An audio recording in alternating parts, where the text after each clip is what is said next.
যদি কারোর রক্তে একটা নেককার মুত্তাকির সর্দার সন্তান আইসা যায়, তাহলে তার দুনিয়ার জীবন হয় সুকুন ইতমিনানের।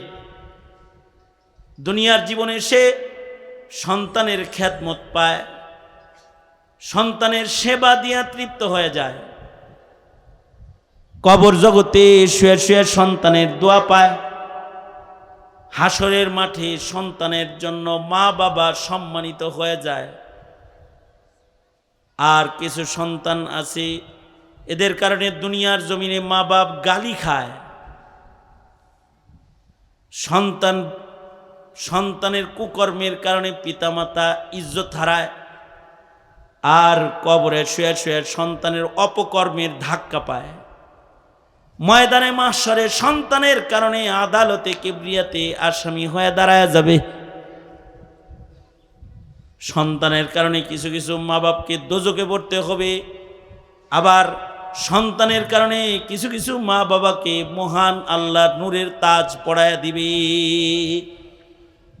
তাইলে সন্তান সন্ততি চায়া নিতে হইব ভালোটা, যেন দুনিয়াও আমি শান্তি পাই, কবরে শুয়ে যেন সন্তানদের দোয়া পাই, হাসরে যেন সন্তানের কারণে ইজ্জত পাই। এই রকম সন্তান কামনা করা আল্লাহ তাআলা একটা ইবাদত বানাইছেন। যদি এইভাবে সন্তান কেউ চায়, এমন সন্তান তার নসিবে জুটুক আর নাই জুটুক, দোয়া করার কারণে আল্লাহ তাআলা তাকে ইবাদুর রহমানের মর্যাদা দান করবেন এবং জান্নাতের ভেতরে এই পিতামাতাকে আল্লাহ তাআলা দোয়ার কারণেই বাড়ি দিয়ে দিবেন। এই দোয়া করার কারণে জান্নাত পুরস্কার দিয়ে দিবেন। তাহলে দোয়াটা করার দরকার আছে না নাই? যাদের মুখস্থ আছে তারা তো করবেনই, যাদের মুখস্থ নাই তারা দোয়াটা মুখস্থ কইরা নিবেন, বেশি বেশি করে পড়বেন। কখনো যদি আরবিটা স্মরণ না আসে তাহলে বাংলায় বলবেন, আল্লাহ এমন সন্তান দে, এমন সন্তান দে রে আল্লাহ, এমন সন্তান দে কামাই খাওয়ার আশা নাই, মইরা গেলে দোয়া করবে যে। আল্লাহর রসুল বলেন, মানুষ মইরা গেলে তার সব ইনকামের দরজা বন্ধ হয়ে যায়, কিন্তু তিন পথে তার ইনকাম হইতে থাকে। একটা পথ হলো যদি সে সাদকায়ে জারিয়া করে যায়, মসজিদ বানায় গেছে, মাদ্রাসা বানায় গেছে, রাস্তা বানায় গেছে, ব্রিজ বানায় গেছে, কালভার্ট বানায় গেছে, মানুষের উপকার হয় এমন কাজ দুনিয়াতে করে গেছে। কবরে শুয়ে শুয়ে নেক কাজের ফায়দা পায়। অথবা কাউকে ইলিম শিখায়া গেছে, যেমন এই যে ওয়াজ নসিহত করতেছি, আমার নসিহতের কারণে যদি কারোর পরিবর্তন হয়ে যায়, সে যদি আবার এই নসিহতটা আরেকজনকে পৌঁছায় দেয়, অথবা উস্তাদ ছাত্রকে শিখাইছে, ছাত্র আরেক ছাত্রকে শিখাইছে, এই যে ইলিমের চর্চা জমিনে হয়, যে ইলিম দিয়া মানুষ উপকৃত হয়, এই ইলিমের দরজা যদি কেউ খুলে দিয়ে যায়, তাহলে মহান আল্লাহ কবরে শুয়ে শুয়ে ইলিমের কারণে মানুষকে উপকৃত করে। যেমন আমার যে উস্তাদরা আমারে পড়াইছে কিন্তু কবরে শুয়ে রয়েছে, আমি জীবনে যত নেকির কাজ করতেছি এর একটা পার্সেন্ট আমার উস্তাদরা কবরে শুয়া শুয়া পাইতেছে। আও ইলমিন ইউনতাফাউ বিহি, অথবা কেউ যদি একটা নেক সন্তান রেখে যায়, যে সন্তান নামাজি, যে সন্তান যাকাত দেয়, যে সন্তান সাদকা খায়রাতকারী, যে সন্তান পরোপকারী, যে সন্তানটা আখলাকি, যে সন্তানটা ভালো কাজের নেতৃত্ব প্রদানকারী, এ সন্তানটা ইবাদতের ফাঁকে ফাঁকে যখনই হাত তুলে তখন মা বাবার জন্য দোয়া করে, ইয়াদউ লাহু, মা বাবার জন্য কয়, আল্লাহ তুমি আমার মা বাবারে মাফ করে দাও। এই সন্তানগুলা হলো পিতামাতার জন্য রহমত। এ কারণে এই রকম সন্তান এটা আল্লাহর কাছে চাওয়া। তবে খালি চাইলেই হয় না, যদি না সন্তানকে মেহনত করে প্রস্তুত না করা হয়, তো পিতার মেহনতের অভাবে কখনো কখনো প্রজন্ম সন্তান নষ্ট হয়ে যায়। মা বাবা গাফেল, গাফেল মা বাবার গাফলতের কারণে মা বাপ গাফলতি করেছে তো সন্তানগুলা নষ্ট হয়ে যায়। এ কারণে হযরত থানভী রহমতুল্লাহ আলাইহি বলেছেন বাপ মোট 3 প্রকার, এর ভেতরে 2 প্রকারের বাবা হলো নিকৃষ্ট আর 1 প্রকারের বাবা হলো উৎকৃষ্ট। নিকৃষ্ট বাপ কারা কারা? নিকৃষ্ট বাবাদের 1 নাম্বার হলো যেই বাবারা সন্তানদেরকে জন্ম দিয়া খাওয়ায় দাওয়ায় বড় কইরা রাস্তায় ছেড়ে দেয়। এটা ভ্যান গাড়ি চালাইলো, রিক্সা চালাইলো, হোটেলে কাম করলো, না চুরি করলো, না গাঞ্জা খাইলো, না জেনা করলো, কিচ্ছু খবর নেওয়ার সময় এই মা বাবা পায় না। যেই মা বাবাগুলা সন্তান জন্ম দিয়ে রাস্তায় ছেড়ে দেয়, পিতামাতার হিসাবে দায়িত্ব পালনের সুযোগ তাদের হয় না, এমন ভাবনা ধারণা এবং ফিকির চিন্তা যে পিতামাতা লালন পালন করে না, এই মা বাপগুলা হলো জমিনে নিকৃষ্ট বাপদের একদল। এরা নিকৃষ্ট পিতা, যে এরা সন্তানদের ভালো মন্দের চিন্তা করে না। হযরত থানভী রহমতুল্লাহ আলাইহি বলেছেন আর এক প্রকারের সন্তান আছে, পিতা আছে, যারা আরেকটু দূরে থেকে দেয়, যারা এই সন্তানদেরকে আদর করে বেশি কিন্তু আসল আদরটা করে না। সন্তানদের ভালো খাওয়ানো অথবা ভালো পড়ানো। তো এই আর এক প্রকারের সন্তান হলো বাপ হলো সন্তানদেরকে শিখায় কিন্তু আদর করে কিন্তু আসল জিনিস দেয় না। তার মানে হলো স্বর্ণের প্লেটে খাওয়ায়, স্বর্ণের গ্লাসে পানি খাওয়ায়, ভালো বাড়ি, ভালো গাড়ি, ভালো মোবাইল, ভালো ল্যাপটপ সব দেয় কিন্তু ইমান দেয় না, ইসলাম দেয় না, দিন দেয় না। এদের ঘর থেকে সন্তানগুলা নাস্তিক মুরতাদ হয়ে বের হয়ে যায়। বুঝেন না এই কথাটা? এরকম কিছু মা বাপ আছে, এরা এমন শিক্ষা দিছে যে সন্তানরা তো আল্লাহ খোদা তো চিনে না, চাচা ভাই বেরাদার বন্ধু বান্ধব এলাকার মানুষও চিনে না, ও শিক্ষিত হয়ে হনুমান হয়ে গেছে। আছে না এরকম কিছু? মানে ও মনে করে এগুলা মানুষ না, মানুষ না, মানুষ আমি একলা। ও কিন্তু হাফ প্যান্ট পরে ঘুরে, ও নিজেরে কি মনে করে? মানুষ মনে করে। আর গ্রামে যত বন্ধু বান্ধব আছে, চাচা ফুফা খালু খালা যারা, এমনকি এক পর্যায়ে গিয়ে এরাই এদের বন্ধু বান্ধবকে বাবার পরিচয় জিজ্ঞেস করলে বাবাকে বাড়ির রাখাল হিসেবে পরিচয় করায়ও দেয়। এরকম নিকৃষ্ট হয়ে যায়। কেন? শিক্ষা তো দিছে, শিক্ষিত তো বানাইছে, ডক্টরের ডিগ্রি তার অর্জন হয়েছে, কিন্তু মা বাপকে বৃদ্ধাশ্রমে পাঠিয়ে দিয়ে তিনি কানাডায় মোজ করতেছে আর নিজের স্বাধীন জীবন যাপন করতেছে। আছে না নাই? জোরে বলেন। এই যে বাপগুলা, এরা সন্তানকে কোটি কোটি টাকা খরচ করে শিক্ষিত বানাইছে কিন্তু মানুষ বানায় নাই। যদি শিক্ষিত বানায়, মানুষ না বানায়, তাইলে এগুলোই হয় শিক্ষিত অমানুষ, শিক্ষিত চোর, শিক্ষিত ডাকাত, শিক্ষিত খুনি, শিক্ষিত স্মাগলার, শিক্ষিত জালেম, শিক্ষিত শয়তানের খাতায় এগুলার নাম চলে যায়। এগুলা শিক্ষিত খুনি হয়। আপনারা বলুন তো, সমাজে মূর্খ খুনি বেশি ভয়ঙ্কর না শিক্ষিত খুনি বেশি ভয়ঙ্কর? সমাজে মূর্খ চোরেরা বেশি ভয়ঙ্কর না শিক্ষিত চোরেরা বেশি ভয়ঙ্কর?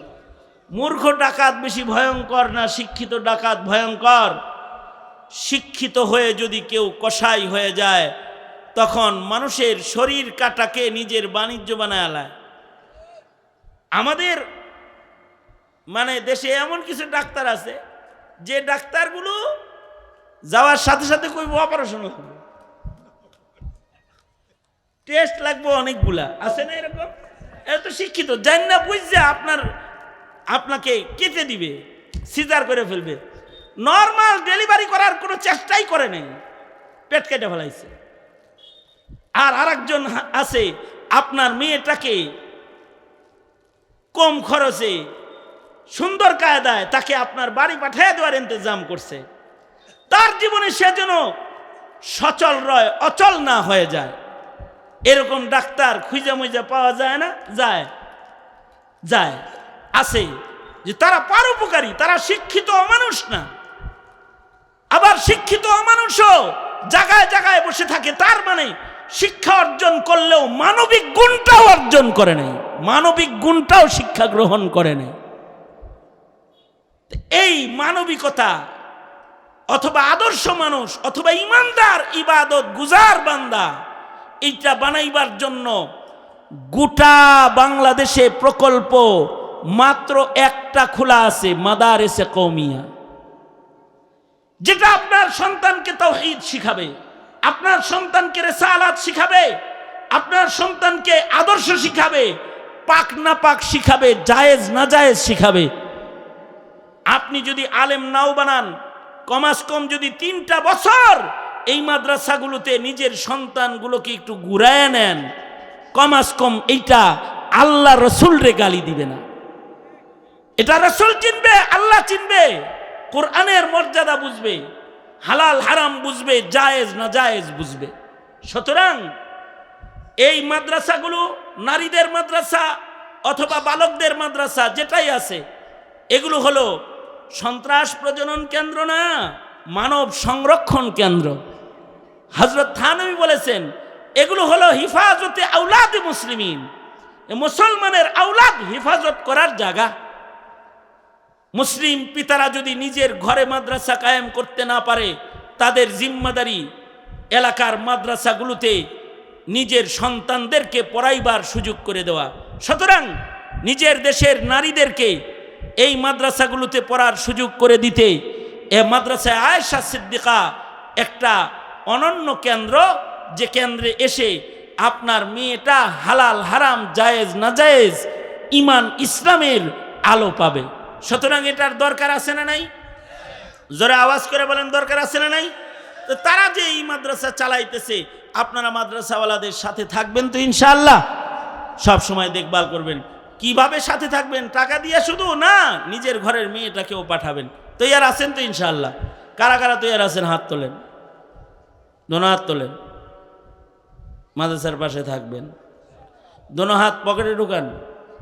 রুমাল পাঠাইতেছি, নগদের উপরে যে যা আনছেন দোয়ার আগে মাদ্রাসায় কিছু সাদাকার আমল করেন, এই নিয়তে করবেন। হে আল্লাহ, মাদ্রাসা সন্তান গঠন কেন্দ্র, আমার সন্তানগুলা যেন আমাকে না কান্দায়, আমাকে সুখ দেয়, আমাকে নেক সন্তান দান করো, এই নিয়ত কইরা আমি সাদাকা করলাম। নিয়ত করে নেকির কাজ করবেন, বরকত হবে।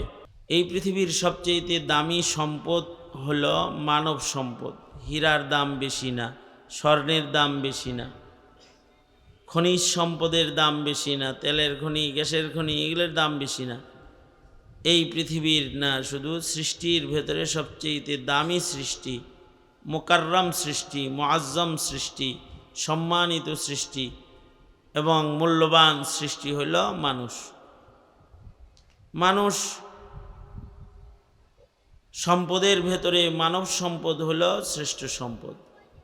মানুষের মূল্য এত বেশি, একটা মানুষ যদি জমিনে থাকে তাইলেও পৃথিবী ঠিক থাকবে। একটা মানুষের কত মূল্য, যে একজন মানুষ যতক্ষণ জমিনে বসে বলবে আল্লাহ আল্লাহ আল্লাহ, লা তাকুমুস সাআহ, কিয়ামত সংগঠিত হবে না। মানুষের কীরকম দাম, এবং মানুষই সৃষ্টির ভেতরে ওই দামি সৃষ্টি যে আল্লাহর জান্নাতে আল্লাহর বন্ধু হইয়া চিরদিন জান্নাত ভোগের উপযুক্ত। সুবহানাল্লাহ বলেন, আলহামদুলিল্লাহ বলেন। এবার আপনারা বুবা কেউ আছেন না? বুবা নাই তো কেউ? তাহলে জোরে করে বলেন আলহামদুলিল্লাহ, আরো জোরে করে বলেন আলহামদুলিল্লাহ।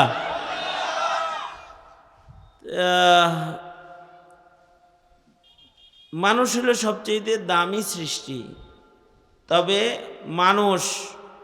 মানুষ হইলে দাম বেশি। মানুষ যদি অমানুষ হয় তাহলে সবচেয়ে নিকৃষ্ট। ভালো জিনিস পয়সা গেলে বেশি পয়সা যায়, তাই না? পান্তা ভাত খাওয়া যায়, পান্তা বিরিয়ানি খাওয়া যায় তো, হ্যাঁ, এটা ভালো বেশি। বিয়ের দাওয়াত দিয়ে যদি কাউরে ভাত খাওয়ানো হয় তাহলে কয় কিছু ভালা বুড়া খাওয়াইতে পারল না। ভালা বুলা খাইতে চায়, মানে কি খাইতে চায়? খাইতে চায় একটু বিরিয়ানি, একটু ভালো মানের পোলাও, এগুলো খাইতেছে, এটা ভালো খানা মনে করতেছে। ইকো চাপাচাপি করিস না, ইকো বন্ধ করে রাখ, আওয়াজ বাড়ায় রাখ, ইকো বন্ধ করে রাখ। তাহলে ভালো খাবার তো পোলাও, আমার কানেও আওয়াজ দিস, আমার কানে আওয়াজ হবে, আওয়াজ দিও, বক্সের আওয়াজ দিও। তা ভালো যেটা, এটা পয়সা গেলে বেশি পয়সা যায়, কিন্তু পান্তা ভাত, পচা ভাত, পচা হইলেও খাওয়ান যায়। 2 দিন আগে আমার বিবি আমাকে সকালবেলায় একটু নরম জাতের খিচুড়ি বাগায় দিছে, খিচুড়ি নাস্তা দিছে। তা আমি খাই আর কই খিচুড়ি এরম লাগে গেলে। পরে বলল যে আব্বু এটা পান্তা ভাত, আম্মু প্রসেসিং করে এটা খিচুড়ি বলে আপনার সামনে দিছে। তার মানে এইরকম প্রসেসিং কিন্তু ভালো খানা যেটা, এটারে করা যায় না। আর এটা পচা গেলে বেশি নষ্ট হয়ে যায়। মানুষ যেমন দামি, যেমন মূল্যবান, মানুষ যদি অমানুষ হয় তাহলে এটা শুয়ারের চাইতে নিকৃষ্ট হয়ে যায়। কথাটা কার? আমার কথা। আল্লাহ বলেন উলাইকা কাল আনআম, উলাইকা কাল আনআমি বাল হুম আদাল। আল্লাহ বলেন যে মানুষ আসলে মনুষ্যত্বের গুণে গুণী না, সে পশুর মতন, বরঞ্চ পশুর চাইতে বেশি খারাপ, নিকৃষ্ট। তার মানে নাজাসুল আইন, শুয়োরটাও এইরকম নিকৃষ্ট মানুষের চাইতে। শুয়োর কুকুর ভালো, অথচ শুকর কি? শুকর হলো নাজাসুল আইন, এটা পায়খানার মতো নাপাক। শুকরের সাথে যা ছোঁয়া লাগে ওইটা নাপাক হয়ে যায়, নাজাসুল আইন। কিন্তু শুয়োরের নাপাকিটা ছড়ানোর জায়গা কম হয়, তাই না? যেটার সাথে ছোঁয়া লাগে খালি এটা নাপাক হয়। কিন্তু মানুষ এত নিকৃষ্ট নাপাক হয়ে যায় অমানুষ হইলে, যে এই মানুষের ছোঁয়া কোথাও লাগলে তার নাপাকিতে কখনো কখনো সারা দুনিয়া নাপাক হয়ে যায়। যেমন ফেরাউন, নমরুদ সারা দুনিয়া নাপাক করে আলাইছে। নাস্তিক, একাধজন নাস্তিক সারা দেশ নাপাক করে ফেলায়। আবার মানুষ যদি ভালো মানুষ হয় তাহলে একটা দেশের উন্নয়নের জন্য একজন ভালো মানুষও যথেষ্ট হয়ে যায়। একটা জাতিকে আদর্শ পথ দেখানোর জন্য একজন শেখুল হাদিস আল্লামা আজিজুল হক যথেষ্ট, একজন ফজলুল করিম যথেষ্ট, একজন মুফতি ফজলুল হক আমিনী যথেষ্ট, একজন ভালো মানুষ শেখুল ইসলাম আহমদ শফি যথেষ্ট হয়ে যায়। একটা ভালো মানুষ গোটা জাতির রাহবার হয়ে যায়। আর যদি মানুষটা হয় হাসিনার মতো, একটার যন্ত্রণায় গোটা দেশে অশান্তির দাবানল দাও দাও করে জ্বলতে রয়, ঠিক না? একটার জ্বালায় গোটা দেশ অশান্ত হয়ে যায়। এ কারণে মানুষ তো শ্রেষ্ঠ সম্পদ। এ কারণে মানুষ, মানব সম্পদ সংরক্ষণ, রক্ষণাবেক্ষণ, এইটা উত্তম আমল, উত্তম কাজ। এই কাজটা করার জন্যই আল্লাহ তাআলা যুগে যুগে লক্ষাধিক নবী রাসূল প্রেরণ করেছেন। নবীদের কাজ ছিল হলো মানব সম্পদের উন্নয়ন ঘটানো, মানুষকে মানুষ বানানো, মনুষ্যত্বহীন মানুষগুলাকে মনুষ্যত্ব ফিরায় দেওয়া, আদবহীন মানুষদেরকে আদব শিখায় দেওয়া, বেআমল মানুষদেরকে আমল শিখায় দেওয়া, বেঈমান মানুষদেরকে ইমানের আলোর সন্ধান দেয়া, এগুলোকে মানুষ হিসেবে গড়ে তোলা, এটা নবী রাসূলদের কাজ ছিল। মুসলিম দেশে মানব সম্পদের উন্নয়ন, আমাদের সরকার যারা আসে এরা আমাদের কাছে নির্বাচনী ইশতেহার যেটা লয়ে আসে আমাদের কাছে, সেটা হলো দেশের উন্নয়ন, রাস্তার উন্নয়ন, বিদ্যুতের উন্নয়ন, বিজ্ঞানের উন্নয়ন, এইগুলার ইশতেহার নিয়ে আমাদের ভেতরে কাজ করে। এরা মানব সম্পদের উন্নয়ন এই ওয়াদা করে না জাতির কাছে। ব্রিজ করে দিবে, রাস্তা করে দিবে। আমি যদি এমপি হই, এ মাথা থেকে এ মাথা পাকা পিচ ডালা। আমি যদি এরকম হই, তাহলে এই নদীর উপরে ব্রিজ হবে, ফেরি উড়ায় দেব। এইগুলা করে হইল নির্বাচনী ইশতেহার, দেশের উন্নয়ন করে, কিন্তু মানুষের উন্নয়ন করতে ওয়াদায় আবদ্ধ হয় না। হাফিজ হুজুর রহমতুল্লাহ আলাই বটগাছ মার্কায় ইলেকশন করেছিলেন, মুরব্বীরা জানে। হাফিজ হুজুরের নির্বাচনী ইশতেহারে ছিল যে আমি মানব গঠনে প্রত্যেকটা গ্রামে একটা একটা করে নোরানি মক্তব কায়েম করব। যদি আমি প্রেসিডেন্ট হই তো 68,000 গ্রামে 68,000 মাদ্রাসা করে দেব। আল্লাহু আকবার। তার মানে 68,000 গ্রামে ইমানের বাতি জ্বালায়া দিব, আমলের গাছ লাগাইয়া দিব, মানুষকে মানুষ হওয়ার আদর্শ শিখানোর ফ্যাক্টরি বানাইয়া দিব। সন্তানগুলা ভিতরে ঢুকব আর ওরা আদর্শ মানুষ হয়ে বের হয়ে যাইব। এটা করে দেব। এটা ছিল নির্বাচনী ইশতেহার। এখন নির্বাচন করে টরে যারা দেশে মন্ত্রী মিনিস্টার হয়, দেশের প্রধানমন্ত্রী প্রেসিডেন্ট হয় যারা, তারা মানব সম্পদকে ধ্বংসকারী হয়ে যায়। যেমন পিছনে 20 বছর ধরে হাসিনা আমার দেশের মানব সম্পদকে ক্ষতিগ্রস্ত করেছে। তাদের শিক্ষা ক্ষতিগ্রস্ত, তাদের ধর্ম শিক্ষা দাফন করে ফেলেছে, তাদেরকে ইমানের শিক্ষায় বাধা প্রদান করেছে। যেমন আজকে যদি আওয়ামী লীগ ক্ষমতায় থাকতো আর খালিদ সাইফুল্লাহ আইয়ুবীকে এখানে বসাইবেন, থানার ওসির জুতা টানতে হইতো আপনাগর, তারপরেও হাত পায়ে টিপা তারপরে আনতে পারতেন কিনা সন্দেহ। তার মানে হলো শেখ হাসিনার আমলে দিনের কথা জাতি শুনুক এটাও বাধা ছিল। চোরের লিস্টি ছিল না থানায়, মৌলবীদের লিস্টি ছিল।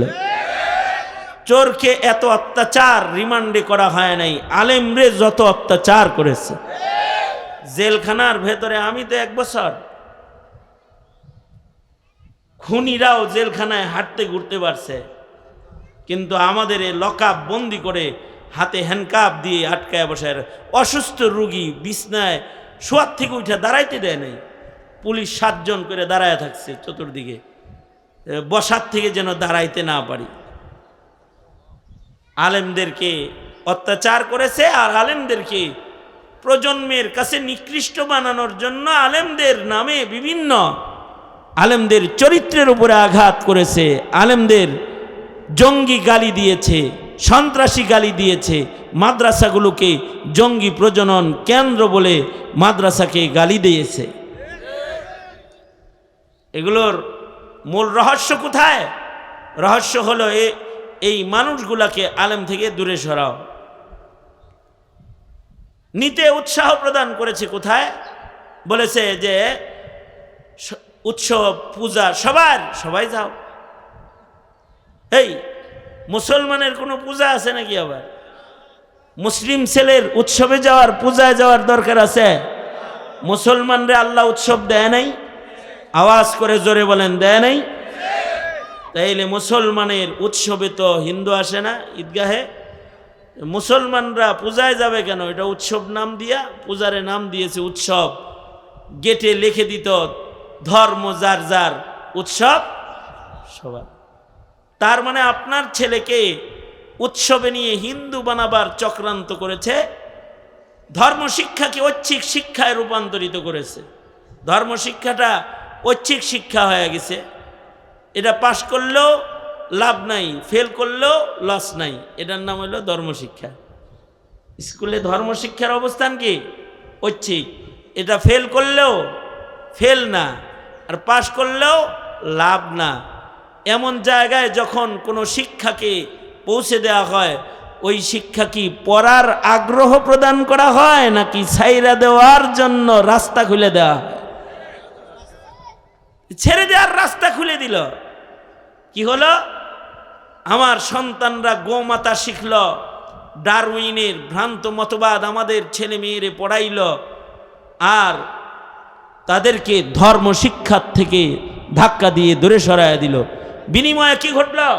20 বছরে বিনিময়ে কথা কইছ না ভিতরে। বিনিময়ে কি ঘটল? বিনিময়ে ঘটল হলো এই আওয়ামী লীগের আমলেই শাহবাগীরা নাস্তিকদের বাজার বসাইল। শাহবাগে নাস্তিকদের বাজার, যাদের ঈমান আল্লাহর উপরে বিশ্বাস নাই, ইসলামের উপরে বিশ্বাস নাই, এদের বাজার বসলো।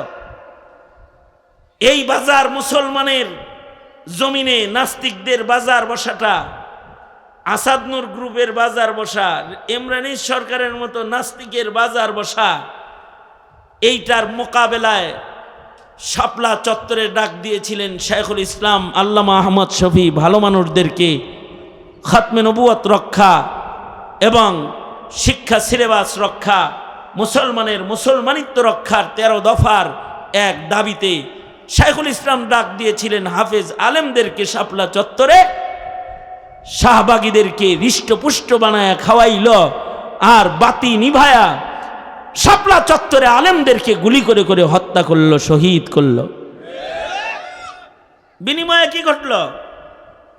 ঘটল হলো আলেমদেরকে মারা শিখাইল, আর অত্যাচারীদের বিজয়, নাস্তিক মুরতাদদের বিজয়ের রাস্তা খুলে দিল। আমার দেশের ছাত্র জনতা এটা যখন আন্দাজ করল, বুঝতে পারল, সকলে মিলে ছাত্ররা হানা দিল, ধাওয়া করল। শেষ পর্যন্ত হুজুরদেরকে রাজাকার বলতে বলতে এদেশের সব ছাত্রদেরকেও রাজাকার বলে গালি দিল। শেষ বেলায় এই জালেমকে জাতি তাড়াইয়া দিল, জাতি কিছুটা শান্ত হলো। কিন্তু এখনো যারা সরকারে বসে গেল, তারা কি আপনার সন্তানকে ধর্ম শিখাচ্ছে? আলেম ওলামারা বহুবার দাবি করেছে যে স্কুলে ধর্মীয় শিক্ষক নিয়োগ দেয়া হোক, এই দাবি পূরণ করা হয় নাই। কিন্তু ছাত্রদের রক্তের উপরে ক্ষমতার চেয়ারে বসে ডক্টর ইউনূস সাহেব সে প্রজ্ঞাপন জারি করেছে যে প্রতিটি প্রাইমারি স্কুলে গানের শিক্ষক নিয়োগ দেওয়ার প্রজ্ঞাপন এটা জারি করেছে। নাউজুবিল্লাহ, আরো আস্তে করে বলেন নাউজুবিল্লাহ। এই প্রতিটি স্কুলে স্কুলে যদি গানের শিক্ষক নিয়োগ দেওয়া হয়, তাহলে ঘটনাটা কি করতে পারে? তার মানে হলো শিক্ষক নিয়োগ দেওয়া, ধর্ম শিক্ষক নাই, গানের শিক্ষক ঢুকাইতেছে। তার মানে হলো আপনার প্রতিটি স্কুলে মুসলমানের সন্তানগুলাকে, মুসলমানদের মানব সম্পদগুলাকে ধ্বংস করার জন্য তাদেরকে গান বাদ্যের ক্লাসিক্যাল আয়োজনে, ক্লাসের আয়োজনে, এটা টিচারের মাধ্যমে টিচিং পজিশনে নিয়া তারপরে এটাকে এই সমাজে ইস্টাবলিশ করার পায় তারা যদি করে ফেলে, কি হবে জানেন? হবে হলো হাসিনা তো শুধু মন্দিরে যাইতে কইছিল আপনার ছেলেরে, কিন্তু ডক্টর ইউনূস যে কাম করতেছে এটা হলো আপনার ঘরটাকেই মন্দির বানাইবার চক্রান্ত এঁটে ফেলেছে। কারণ আপনার ছেলে মেয়ে আপনার কাছে এসে কি বলবে জানেন? বলবে, আগে বলতো আব্বু খাতা কিনে দাও, কলম কিনে দাও, পেন্সিল কিনে দাও, জ্যামিতি বক্স কিনে দাও, এগুলো কইতো না। এখন শিক্ষক নিয়োগ হইলে বাইতে এসে বলবে, আব্বু একতারা কিনে দাও, দুতারা কিনে দাও, ঢোল তবলা কিনে দাও, হারমোনি কিনে দাও, কমাস কমে একটা গিটার কিনে দাও। নাউজুবিল্লাহ জোরে করে বলেন। আর যদি সন্তানের হাতে এগুলোই সামান হয়ে যায়, এগুলো যদি সন্তানের সামান হয়ে যায়, তখন মন্দিরে যায় গান শোনা লাগবো না, ঘরের ভিতরেই মন্দির, ঘরের ভিতরে মন্দির। বলুন তো, ঘর যদি মন্দির হয়ে যায়, মনুষ্যত্ব রক্ষা হবে তা? ইমানদারি রক্ষা হবে তা? মুসলমানিত্ব রক্ষা হবে তা? কখনো কি চিন্তা করি এগুলো, যে আমাদের সমাজ, আমাদের প্রজন্ম, আমার ঘর, আমার সন্তান, এটা কি সন্তান রেখে যাইতেছি, এটা চিন্তা করি কখনো? আমি আপনি তো কবর পথের যাত্রী, কিন্তু প্রজন্ম যাদেরকে রেখে গেলাম তারা কি নেককার নাকি বদকার, এটা চিন্তা করলাম না। অথচ মানব সম্পদ আল্লাহর কাছে, মানুষের ঘরে মানুষ হইল সবচেয়ে বড় সম্পদ আল্লাহর পক্ষ থেকে যেটা পায়। একটা মা বাপের কাছে তার সন্তানের চাইতে দামি আর কিছু নাই। বুঝে থাকলে বলেন তো, মা বাবার কাছে টাকার দাম বেশি না ছেলে মেয়ের দাম বেশি? স্বর্ণের দাম বেশি না ছেলে মেয়ের দাম বেশি? ডুপ্লেক্স বাড়ির মূল্য বেশি নাকি সন্তানের মূল্য বেশি? সন্তান বাঁচাইতে বাড়িঘর বাবা মা ছেড়ে দেয় না, সন্তান বাঁচাইতে গাড়ি ছেড়ে দেয় না, সন্তান বাঁচাইতে স্বর্ণ অলংকার টাকা করিকে মা বাবারা কোরবানি দেয় না। তার মানে পিতামাতার কাছে দামি ধন হইল তার ঘরের সন্তান। এই সন্তানগুলা যদি ভালো সন্তান না হয়, তাইলে এই মা বাবার সবচেয়ে বড় দুঃখই হবে এটা, এর চেয়েতে বড় কোনো দুঃখ নাই। আর যদি কোনো বাবার ঘরে একটা মানুষের মতো মানুষ সন্তান এসে যায়, তাইলে ওই বাবার চাইতে সুখী মানুষ এই পৃথিবীতে আর একটা ভালো সন্তান লাগবে, ভালো সন্তান। এই ভালো সন্তান কে দান করবে? ভালো সন্তান তো আল্লাহর কাছ থেকে চাইতে বলেছেন আল্লাহ তাআলা। কারণ বলুন তো, সন্তান দাতাকে, ছেলে দেয় কে, মেয়ে দেয় কে? মাজার, দরগা, খাজার দরবার, সন্তান মিলে, ছেলে মেয়ে মিলে তো? কে দেয়? জোরে আওয়াজ করে বলেন। সন্তান দাতাকে আল্লাহ তাআলা সন্তান দেয়। যারা ছেলে দেওয়ার তাকে ছেলে দেয়, যারা মেয়ে দেওয়ার তাকে মেয়ে দেয়। কাউকে আবার শুধু ছেলে দেয়, কাউকে শুধু মেয়ে দেয়। নিজের ইচ্ছায় কেউ ছেলের বাপ হইতে পারে না। আচ্ছা, মেয়ে জন্ম নেওয়া এটা কি কোনো বউর দোষ, জামাইয়ের দোষ, নাকি নসিব? কথা কন না কেরে? এইটা যদি কারোর বিশ্বাস থাকে, তাইলে তো মেয়ে হয় দেখা বউরে দেখতে পারে না, এরকম স্বামী পাওয়া যাবে না, তাই না?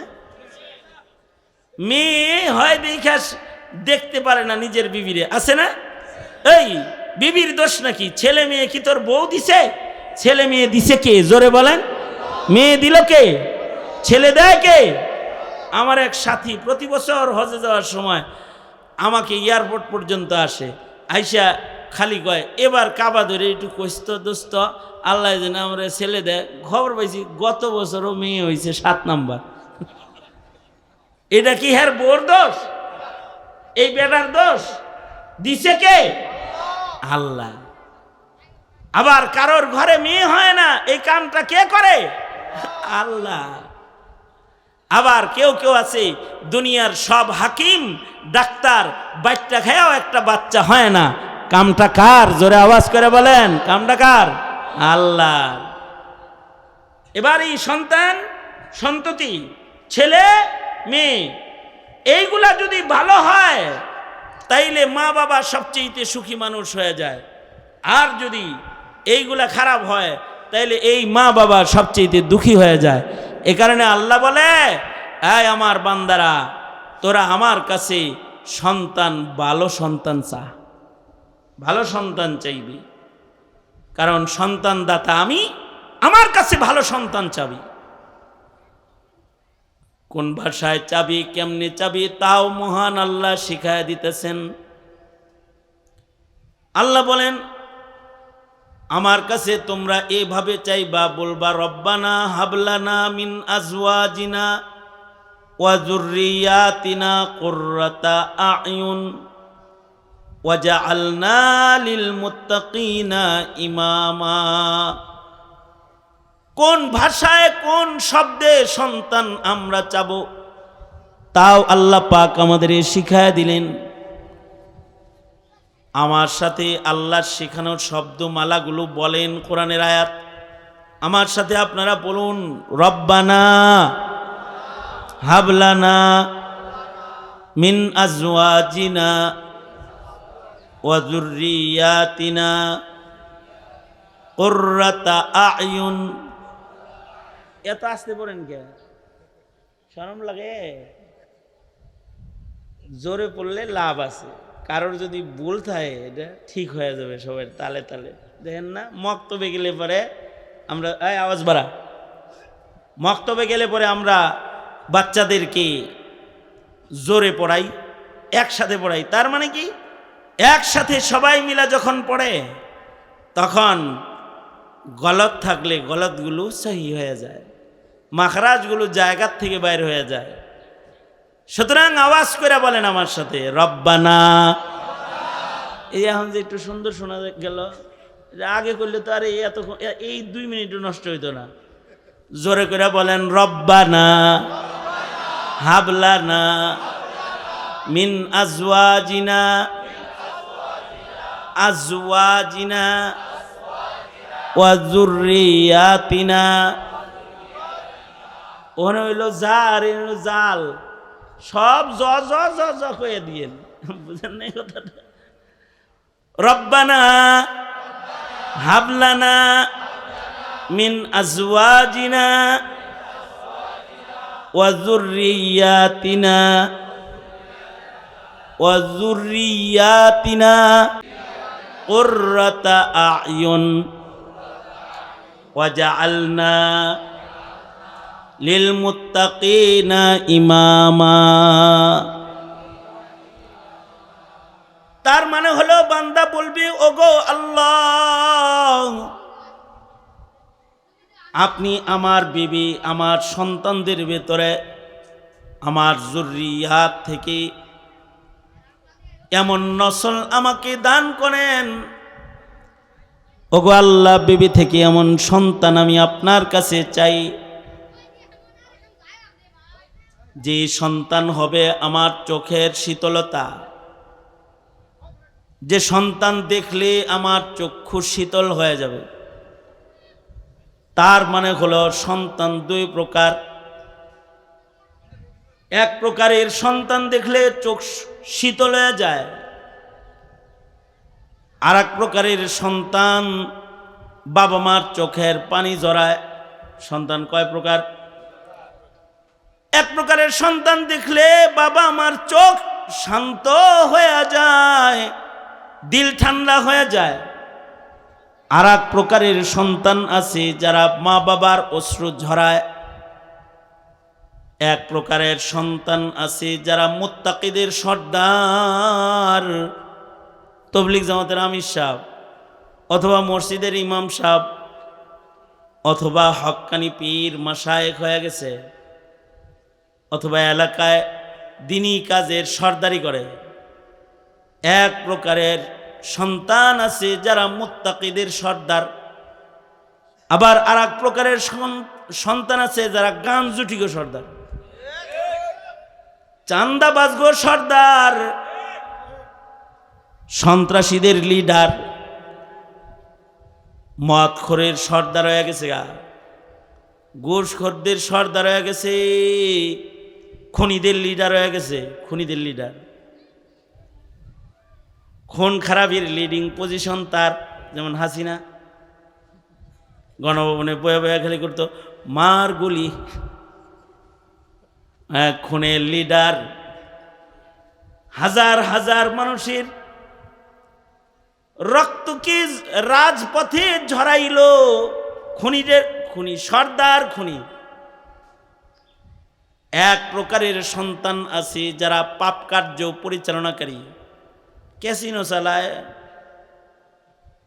অথবা সে জোয়ার আসর চালায়, অথবা মদের আসর ক্লাব চালায়।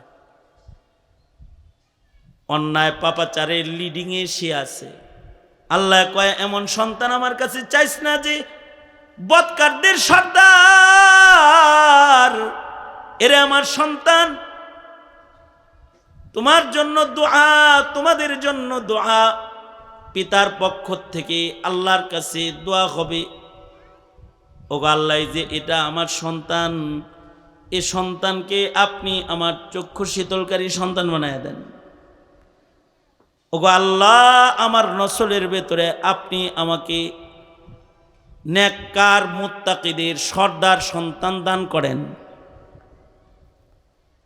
নেক সন্তান গঠন মানব সম্পদের উন্নয়ন কর্মসূচিতে অংশগ্রহণ করার তৌফিক দান করে। সবাই ইস্তিগফার পড়েন, আস্তাগফিরুল্লাহ রাব্বি মিন কুল্লি যামবি ওয়া আতুবু ইলাইহি লা হাওলা ওয়ালা কুওয়াতা ইল্লা বিল্লাহিল আলিয়্যিল আযীম। আস্তাগফিরুল্লাহ রাব্বি মিন কুল্লি যামবি ওয়া আতুবু ইলাইহি লা হাওলা ওয়ালা কুওয়াতা ইল্লা বিল্লাহিল আলিয়্যিল আযীম। সবাই সবার জন্য দোয়া করি, নিজেদের জন্য দোয়া করি, এলাকার জন্য দোয়া করি, এই মাদ্রাসার জন্য দোয়া করি। আল্লাহ আমাদের সবাইকে হেফাজত করেন। আলহামদুলিল্লাহ রাব্বিল আলামিন, ওয়াসসালাতু ওয়াসসালামু আলা সাইয়্যিদিল আমবিয়া ওয়াল মুরসালিন মুহাম্মাদ ওয়া আলা আলিহি ওয়া আসহাবিহি আজমাইন। রব্বুল আলামিন তোমার বান্দাবান্দিরা সারা দিন ভরে দিনই কথা শুনেছে, গোলাম বসে বসে কিছু কথা বলেছি, নেক সন্তান গঠনের জন্য দায়িত্বের উপরে কিছু কথা বলেছে। সন্তান সন্ততি তোমার দান, দামি নিয়ামত। ইয়া আল্লাহ ওদের রক্ষণাবেক্ষণ করার তৌফিক তুমি আমাদেরকে দান করো। আল্লাহ আমাদের সকলের ঘরে নেক সন্তান দান করো। আল্লাহ আমাদের সন্তানগুলো আমাদের চোখের শীতলতা বানায় দাও। আমাদের সন্তান সন্ততি আমাদের সুখ শান্তির কারণ বানায় দাও। ইয়া আল্লাহ আমাদের প্রজন্মকে হিফাজত করার জন্য তুমি আমাদেরকে যথাযথ ব্যবস্থা গ্রহণ করার তৌফিক দান করো। ছেলে মেয়েদেরকে ঈমান ইসলাম শিখাইবার তৌফিক দাও। দিনহীনতার মহামারী থেকে মুসলিম মিল্লাতের সন্তানদের বাঁচাও। পাত্র গ্রামে সুন্নতের হাওয়া চালু করে দাও। বহু ময় মুরব্বীরা বসে রয়েছে, মুরব্বীদেরকে নেক সুস্থ হায়াত দাও। যে যুবকগুলা মাহফিলে অংশগ্রহণ করেছে ওদের যৌবন ইবাদতের যৌবন বানায় দাও।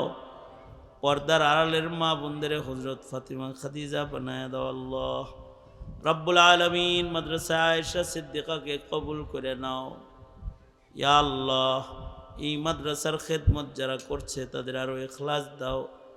যারা এই মাদ্রাসার থেকে উপকৃত, ইয়া আল্লাহ এই জামাতের সংখ্যা বাড়ায় দাও।